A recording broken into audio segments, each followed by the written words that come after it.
ஸ்ரீ காளிமாதா ஜோதிடம் பிரபல ஜோதிடர் பண்டித் மகாராஜா. தொழில், காதல், திருமணம், குழந்தை பாக்கியம் மற்றும் மந்திர சூனிய பிரச்சனைகளுக்கு நிரந்தர தீர்வு.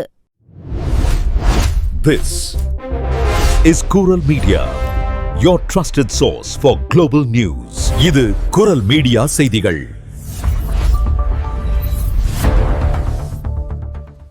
இது குரல் மீடியாவின் இன்றைய பிரதான செய்திகள். செய்திகளை வாசிக்கும் நான் கோகுலநாதன் தமிழினி. முதலில் தலைப்புச் செய்திகள். பிரான்சின் பிரபல கிரெடிட் அக்ரிகோல் வங்கி செயலியில் தவறான அறிவிப்பால் வாடிக்கையாளர்கள் குழப்பம். பிரான்ஸ் அரசின் அலட்சியத்தை கண்டித்து அரசு மற்றும் நீதித்துறை அமைச்சர் மீது வழக்கு தொடர உள்ளதாக வழக்கறிஞர் அறிவிப்பு. பிரான்சில் 9.5 லட்சம் ஊழியர்களுக்கு கட்டாய விடுமுறை போனஸ் வழங்கப்பட உள்ளதாக அறிவிப்பு. சிறுமி லிஹன்னா கொலை வழக்கு விவகாரம். அமைதி காக்க பிரெஞ்சு அதிபர் மக்ரோன் நாட்டு மக்களுக்கு வேண்டுகோள். கோடை விடுமுறையில் சுற்றுலா பயணிகளை குறிவைக்கும் புதிய இணைய மோசடி. முன்பதிவு திருட்டு குறித்து இணைய பாதுகாப்பு முகமை எச்சரிக்கை. பிரான்சில் பள்ளி ஒன்றுக்கு குறுஞ்செய்தி மூலம் வெடிகுண்டு மிரட்டல். பள்ளியை தகர்க்காமல் இருக்க 1 லட்சம் யூரோக்கள் பணையத் தொகை கேட்ட மர்ம நபர். பிரெஞ்சு அரசு பணியாளர்களின் செயலில் இணைய ஊடுருவல். குறுஞ்செய்திகள் அம்பலமானதாக இணைய பாதுகாப்பு தளம் எச்சரிக்கை. தொடர்பான விரிவான செய்திகள். பிரான்சின் பிரபல கிரெடிட் அக்ரிகால் வங்கியின் மா பாங்க் செயலியை பயன்படுத்தும் கோடிக்கணக்கான வாடிக்கையாளர்கள் இன்று டெஸ்ட் சீட்ரிக் என்ற தலைப்பில் ஒரு விசித்திரமான நோட்டிபிகேஷன் பெற்றுப்பெறும் குழப்பத்திற்குள்ளாகினர். அந்த விசித்திர அறிவிப்பை கிளிக் செய்த போது எவ்வித தகவலும் கிடைக்காமல் வெறும் பிழை செய்தி மட்டுமே திரையில் தோன்றியது. இந்த அறிவிப்பானது உண்மையில் வங்கியின் தொழில்நுட்ப குழுவினரின் உள்வட்ட சோதனைக்காக உருவாக்கப்பட்டதாகும். ஆனால் அது எதிர்பாராத விதமாக தவறுதலாக அனைத்து வாடிக்கையாளர்களுக்கும் ஒரே நேரத்தில் அனுப்பப்பட்டதால் என்னவென்று அறிய ஏராளமானோர் ஒரே சமயத்தில் செயலியை அணுக முயன்றனர். இதன் விளைவாக சர்வர் கட்டமைப்பில் கடுமையான நெரிசல் ஏற்பட்டு செயலி, இணையதளம் மற்றும் சில ஆன்லைன் வங்கி சேவைகளில் தற்காலிக அணுகல் சிக்கல்கள் ஏற்பட்டன. இந்த தொழில்நுட்ப கோளாறு குறித்து அதிகாரப்பூர்வ விளக்கம் அளித்துள்ள கிரெடிட் அக்ரிகோல் வங்கி, தங்களின் தகவல் அமைப்புகளோ அல்லது வாடிக்கையாளர்களின் தனிப்பட்ட தரவுகளோ எந்த வகையிலும் பாதிக்கப்படவில்லை என்று திட்டவட்டமாக உறுதியளித்துள்ளது. இந்த பிரச்சனையை விரைவாக சரி செய்ய அனைத்து தொழில்நுட்ப குழுக்களும் முழு வீச்சில் செயல்பட்டு வருவதாகவும், இதனால் வாடிக்கையாளர்களுக்கு ஏற்பட்ட தற்காலிக சிரமத்திற்கு மன்னிப்பு கோருவதாகவும் வங்கி நிர்வாகம் தெரிவித்துள்ளது. பிரான்சில் 11 வயது சிறுமி லிஹன்னா கொடூரமாக கொல்லப்பட்ட சம்பவம் நாடு முழுவதும் கொந்தளிப்பை ஏற்படுத்தியுள்ள நிலையில், இந்த குற்றத்தில் ஈடுபட்ட நபர் விவகாரத்தில் பிரான்ஸ் அரசு மற்றும் நீதித்துறை அமைச்சர் ஜெரால்ட் டார்மனான் ஆகியோர் மீது வழக்கு தொடர பெண் ஒருவர் அதிரடியாக முடிவு செய்துள்ளார். கடந்த மாதம் 29ஆம் தேதி தென்மேற்கு பிரான்சில் உள்ள புளோரன்ஸ் நகரில் வாழ்ந்து வந்த 11 வயது சிறுமியான லிஹன்னா திடீரென காணாமல் போனாள். அவள் கடைசியாக தன் பள்ளி தோழியின் தந்தையான 41 வயதுடைய ஜெரோம் என்பவரின் காரில் ஏறிச் சென்ற நிலையில் 1 வாரத்திற்கு பிறகு கைவிடப்பட்ட தானிய சேமிப்பகம் ஒன்றில் அவளது உயிரற்ற சடலம் கண்டெடுக்கப்பட்டது. இதனையடுத்து லிஹன்னாவை காரில் ஏற்றிச் சென்ற ஜெரோம் அதிரடியாக கைது செய்யப்பட்டுள்ளார். இந்த விவகாரத்தில் அதிர்ச்சியளிக்கும் திருப்பமாக கைதான ஜெரோம் மீது ஏற்கனவே பல சிறுமிகளை பாலியல் வன்கொடுமை செய்ததாக குற்றச்சாட்டுகள் உள்ளன. கடந்த 2025ஆம் ஆண்டு தனது 10 வயது மகளை இதே ஜெரோம் சீரழித்ததாக தாய் ஒருவர் காவல்துறையில் புகார் அளித்திருந்தார். அந்த குற்றச்சாட்டுக்கு மருத்துவபூர்வமான ஆதாரங்கள் இருந்த நிலையிலும் தற்போது லிஹன்னா காணாமல் போகும் வரை காவல்துறையினரோ அல்லது நீதித்துறையோ ஜெரோமிடம் எந்தவித விசாரணையும் நடத்தவில்லை என்பது அம்பலமாகியுள்ளது. முன்பு ஜெரோம் மீது குற்றச்சாட்டுகள் முன்வைக்கப்பட்ட போதே அவர் கைது செய்யப்பட்டிருந்தால் இன்று லிஹன்னாவின் மரணம் தவிர்க்கப்பட்டிருக்கும் என பொதுமக்கள் கடும் கோபமடைந்துள்ளனர். இந்நிலையில் ஜெரோமால் சீரழிக்கப்பட்ட அந்த 10 வயது சிறுமியின் தாய் தனது மகளின் விவகாரத்தில் அரசு முற்றிலும் அலட்சியமாக செயல்பட்டதாக கூறி பிரான்ஸ் அரசு மற்றும் நீதித்துறை அமைச்சர் ஜெரால்ட் டார்மனான் மீது அதிகாரப்பூர்வமாக வழக்கு தொடர உள்ளதாக அவரது வழக்கறிஞர் தெரிவித்துள்ளார். பிரான்சில் சுமார் 1 மாதத்தில் கிட்டத்தட்ட 9.5 லட்சம் ஊழியர்கள் கட்டாய விடுமுறை போனஸை பெற உள்ளனர். சிண்டிக் கூட்டு தொழிலாளர் ஒப்பந்தத்தின் கீழ் பணிபுரியும் ஊழியர்களுக்கு இந்த போனஸ் கட்டாயமாக வழங்கப்படுகிறது. இந்த ஒப்பந்தம் 3000க்கும் மேற்பட்ட பிரெஞ்சு நிறுவனங்களை உள்ளடக்கியது. குறிப்பாக தகவல் தொழில்நுட்பம், டிஜிட்டல், பொறியியல், ஆலோசனை சேவைகள், நிகழ்ச்சி மேலாண்மை, தொழில்முறை பயிற்சி மற்றும் கட்டிடக்கலை ஆகிய துறைகளில் பணிபுரிபவர்கள் இந்த ஒப்பந்தத்தின் கீழ் வருவார்கள். உங்கள் நிறுவனம் இந்த சிண்டெக் ஒப்பந்தத்தின் கீழ் இயங்கினால் நீங்கள் இந்த போனஸை பெற தகுதியானவர். முதலாளியால் இதை திட்டவட்டமாக மறுக்க முடியாது. நீங்கள் தகுதியானவரா என்பதை அறிய உங்களின் சமீபத்திய சம்பளச் சீட்டில் குறிப்பிடப்பட்டுள்ள கூட்டு ஒப்பந்தத்தின் பெயரை சரிபார்க்கலாம். இந்த போனஸின் தொகை நிர்ணயிக்கப்பட்ட ஒன்றல்ல, அது நிறுவனத்திற்கேற்ப மாறுபடும். சிண்டெக் விதிகளின்படி ஊழியர்களுக்கு வழங்கப்படும் பல்வேறு போனஸ்கள் மற்றும் ஊக்கத்தொகைகள் மொத்தமாக குறைந்தபட்சம் 10% அளவுக்கு இருந்தால் அவை விடுமுறை போனஸாக கருதப்படலாம். இந்த தொகையானது அனைத்து ஊழியர்களுக்கும் சமமாகவோ, சம்பள விகிதாச்சாரப்படியோ அல்லது சார்ந்திருக்கும் குழந்தைகள் இருந்தால் அதற்கான கூடுதல் தொகையுடனோ நிறுவனத்தால் பகிர்ந்தளிக்கப்படலாம். இந்த போனஸ் எப்போது வழங்கப்படும் என்பதற்கு சிண்டெக் ஒப்பந்தம் குறிப்பிட்ட தேதியை நிர்ணயிக்கவில்லை. ஆனால் பெரும்பாலான நிறுவனங்கள் ஜூலை மாத கோடை விடுமுறை காலத்தில் வழக்கமான சம்பளத்தோடு சேர்த்து இதனை வழங்குகின்றன. இது சம்பளத்துடன் சேர்க்கப்படுவதால் இதற்கு சமூக பாதுகாப்பு பங்களிப்புகள் விதிக்கப்படுவதுடன் வருமான வரி கணக்கிலும் சேர்க்கப்படும். இது ஆண்டுதோறும் வழங்கப்பட வேண்டிய தனித்துவமான போனஸ் என்பதால் 13வது மாதச் சம்பளம் அல்லது செயல்திறன் போனஸ் போன்றவற்றை இதற்கு மாற்றாக நிறுவனங்கள் வழங்க முடியாது. மேலும் கட்டிடத் தொழில் மற்றும் பொதுப்பணித் துறைகளிலும் இதுபோன்ற கட்டாய விடுமுறை போனஸ் வழங்கப்படுகிறது. மற்ற துறைகளில் இது நிறுவனத்தின் விருப்பத்தை பொறுத்தது.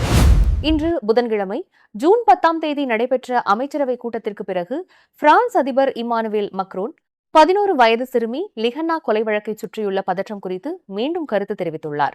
அவர் கூறியதாக அரசின் பேச்சாளர் கூறுகையில், ஒரு துயர சம்பவத்திற்கு சத்தத்தாலும் கத்தலாலும் பதில் சொல்ல முடியாது. அவசர முடிவுகளும் மக்கள் மனப்போக்கை தூண்டும் பேச்சுகளும் இந்த நிலைக்கு ஏற்ற பதில்கள் அல்ல என அதிபர் வலியுறுத்தியதாக தெரிவித்துள்ளார்.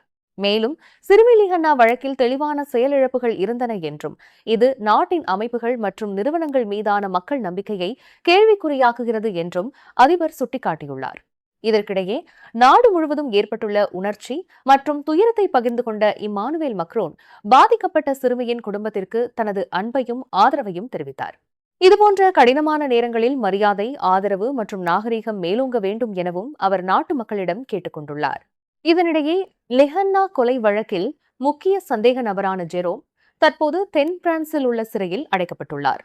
இந்நிலையில் அவர் மீது புதிதாக 4 வழக்குகள் பதிவு செய்யப்பட்டுள்ளன. இதன் மூலம் அவரை சுற்றி தற்போது மொத்தம் 9 வழக்குகள் நிலுவையில் உள்ளதாக காவல்துறை தரப்பில் அதிகாரப்பூர்வமாக தெரிவிக்கப்பட்டுள்ளது. ஸ்ரீ காளிமாதா ஜோதிடம் பிரபல ஜோதிடர் பண்டித் மகாராஜா. தொழில், கல்வி, வியாபாரம் மற்றும் மந்திர சூனிய பிரச்சினைகளுக்கு நிரந்தர தீர்வு.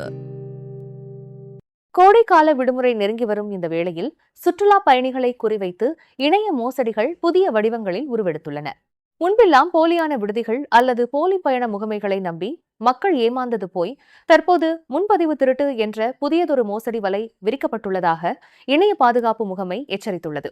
சுற்றுலாவுக்கான முன்பதிவு தளங்களில் ஊடுருவே வாடிக்கையாளர்களின் தனிப்பட்ட தரவுகளை இந்த இணைய திருடர்கள் முதலில் திருடுகின்றனர். பின்னர் நீங்கள் முன்பதிவு செய்துள்ள அதே தங்கும் விடுதி அல்லது பயண முகமையின் பெயரிலேயே உங்களுக்கு மின்னஞ்சல் அல்லது குறுஞ்செய்தி அனுப்புவார்கள். உங்கள் பயணத்திற்கான கட்டண பரிவர்த்தனை தோல்வியடைந்துவிட்டது, எனவே உடனடியாக மீண்டும் பணத்தை செலுத்துங்கள் என பதற்றத்தை ஏற்படுத்தும் வகையில் அந்த செய்தி அமைந்திருக்கும். அதனுடன் ஒரு மோசடியான இணையதள இணைப்பையும் இணைத்து அதில் உங்கள் வங்கி அட்டையின் விவரங்களை மீண்டும் உள்ளிடுமாறு கேட்பார்கள்.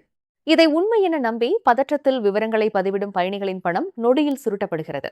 இந்த மோசடி உத்தி மிகவும் வெற்றிகரமாக செயல்படுவதற்கு 2 முக்கிய காரணங்கள் உள்ளன. முதலாவதாக, மோசடி செய்யும் நபர்களிடம் நீங்கள் எந்த விடுதியில் தங்கப் போகிறீர்கள், தேதிகள் மற்றும் கட்டணம் போன்ற துல்லியமான தகவல்கள் இருப்பதால் பயணிகளால் இதை எளிதில் சந்தேகிக்க முடிவதில்லை. இரண்டாவதாக, செயற்கை நுண்ணறிவின் அபாயம்.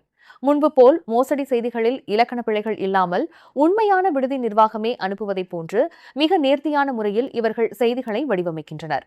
எனவே உங்களிடம் மீண்டும் பணம் கேட்டு ஏதேனும் அவசர செய்திகள் வந்தால் அதில் உள்ள இணைப்புகளை கிளிக் செய்வதற்கு முன்பாக சம்பந்தப்பட்ட விடுதியை நேரடியாக தொடர்பு கொண்டு உறுதி செய்து கொள்வது மிகவும் அவசியம் என அறிவுறுத்தப்பட்டுள்ளது.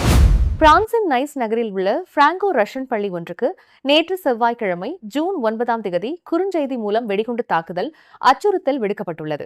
அந்த பள்ளியை வெடிவைத்து தகர்க்கப் போவதாக மிரட்டியுள்ள மர்ம நபர் 1 லட்சம் யூரோக்கள் பணைய தொகையாக கோரியுள்ளார். இதுகுறித்து காவல்துறையில் அதிகாரப்பூர்வமாக புகார் பதிவு செய்யப்பட்டு முதற்கட்ட விசாரணை முடுக்கிவிடப்பட்டுள்ளது. இந்த தகவலை முன்னணி பத்திரிகை வெளியிட்டிருந்தது. தகவல் அறிந்து சம்பவ இடத்திற்கு விரைந்த காவல்துறை அதிகாரிகள் தீவிர சோதனை நடத்தினர். அதிகாரிகளின் முழுமையான சோதனைகளுக்கு பிறகு இந்த அச்சுறுத்தல் உண்மையல்ல என நிரூபிக்கப்பட்டுள்ளது. நைஸ் நகரில் உள்ள ரூ டெலமான் என்ற இடத்தில் அமைந்துள்ள இந்த பிராங்கோ ரஷ்யன் தனியார் பள்ளியின் நிர்வாகம் அளித்த புகாரின் அடிப்படையில் மக்களுக்கு எதிராக குற்றம் இழைப்பதாக அச்சுறுத்துதல் மற்றும் மிரட்டி பணம் பறிக்க முயற்சித்தல் ஆகிய பிரிவுகளின் கீழ் அரசு வழக்கறிஞர் அலுவலகம் விசாரணையை தொடங்கியுள்ளது. கடந்த 20 ஆண்டுகளாக செயல்பட்டு வரும் இந்த பள்ளி ரஷ்யாவிற்கு வெளியே வசிக்கும் ரஷ்ய மொழி பேசும் குழந்தைகளிடையே ரஷ்ய மொழியை ஆதரிப்பதற்காக அர்ப்பணிக்கப்பட்டுள்ளது. அதே நாளில் நகரின் மற்றொரு பள்ளியான செயின்ட் சார்ல்ஸ் பள்ளி வளாகத்திற்கு அருகிலும் ஒரு பரபரப்பு சம்பவம் நிகழ்ந்தது. அங்கு நிறுத்தப்பட்டிருந்த கார் ஒன்றில் எரிவாயு சிலிண்டர்கள் காணப்பட்டதாக புகார் எழுந்தது. இது குறித்து எக்ஸ் தளத்தில் அரசியல்வாதி ஒருவர் பதிவிட்டிருந்த நிலையில் அதுவும் ஒரு தவறான எச்சரிக்கை என தெரியவந்துள்ளது. அந்த சிலிண்டர்கள் காலியாக இருந்தன என்றும் அந்த கார் பல நாட்களாக அங்கு நிறுத்தப்பட்டிருந்தது என்றும் காவல்துறை அறிக்கையில் உறுதிப்படுத்தப்பட்டுள்ளது.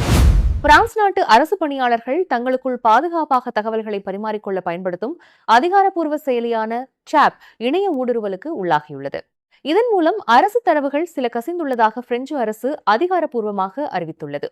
பிரான்சின் தேசிய தகவல் அமைப்பு பாதுகாப்பு முகமை இந்த ஊடுருவலை கண்டுபிடித்துள்ளது. அரசு பணியாளர் ஒருவரின் கணக்கை திருடி அதன் மூலம் இந்த தாக்குதல் நடத்தப்பட்டுள்ளது. கடந்த ஞாயிற்றுக்கிழமையன்று ஜூன் 7ஆம் தேதி இந்த ஊடுருவல் கண்டறியப்பட்டவுடன் அத்துமீறி நுழைந்த அந்த இணைய கணக்கு உடனடியாக முடக்கப்பட்ட தரவு கசிவு தடுத்து நிறுத்தப்பட்டதாக தினம் அமைப்பு தெரிவித்துள்ளது. இந்த தாக்குதலால் தனிப்பட்ட முறையில் பரிமாறிக்கொள்ளப்பட்ட என்கிரிப்டட் அதாவது மறைகுறியாக்கப்பட்ட ரகசிய உரையாடல்களின் வரலாறு திருடப்படவில்லை என அரசு தரப்பில் உறுதியளிக்கப்பட்டுள்ளது. ஒருவரின் கணக்கை திருடினாலும் தனிப்பட்ட செய்திகளை படிக்க முடியாது என்பதால் பொதுவான உரையாடல் குழுக்களில் பகிரப்பட்ட தகவல்கள் மட்டுமே கசிந்திருக்கலாம் என டினம் அமைப்பு விளக்கமளித்துள்ளது. இந்த சம்பவம் குறித்து தேசிய தகவல் மற்றும் சுதந்திர ஆணையத்திடமும் முறைப்படி புகார் அளிக்கப்பட்டுள்ளது. அரசு தரப்பில் பாதிக்கப்பட்டுள்ள கணக்குகளின் எண்ணிக்கை வெளியிடப்படாத நிலையில் இணைய பாதுகாப்பு தொடர்பான பிரெஞ்ச் பிரீச்சஸ் என்ற இணையதளம் ஒரு அதிர்ச்சியூட்டும் தகவலை வெளியிட்டுள்ளது. இதன்படி 2 இணையத்தில் மாபெரும் தரவு கசிவு நடந்திருப்பதாகவும் 976 உரையாடல் குழுக்களில் சுமார் 73,000 அரசு பணியாளர்கள் பரிமாறிக்கொண்ட 6,43,000க்கும் மேற்பட்ட குறுஞ்செய்திகள் அம்பலமாகியுள்ளதாகவும் அந்த தளம் எச்சரித்துள்ளது. வாட்ஸ்அப், டெலிகிராம் போன்ற பொதுமக்களுக்கான செயலிகளில் உள்ள பாதுகாப்பு பிழைகளை கருத்தில் கொண்டு அரசு தகவல்கள் ஒட்டு கேட்கப்படுவதை தடுப்பதற்காகவே பிரத்யேகமாக இந்த செயலி வடிவமைக்கப்பட்டது. கடந்த 2025ஆம் ஆண்டு செப்டம்பர் மாதத்தில்தான் சாப் செயலியின் பயன்பாடு அனைத்து அரசு பணியாளர்களுக்கும் முழுமையாக கட்டாயமாக்கப்பட்டது என்பது குறிப்பிடத்தக்கது. நீங்கள் இதுவரை கேட்டது குரல் மீடியாவின் பிரதான செய்திகள். மேலும் இதுபோன்ற செய்திகளை அறிய குரல் மீடியாவை சப்ஸ்கிரைப் செய்யுங்கள்.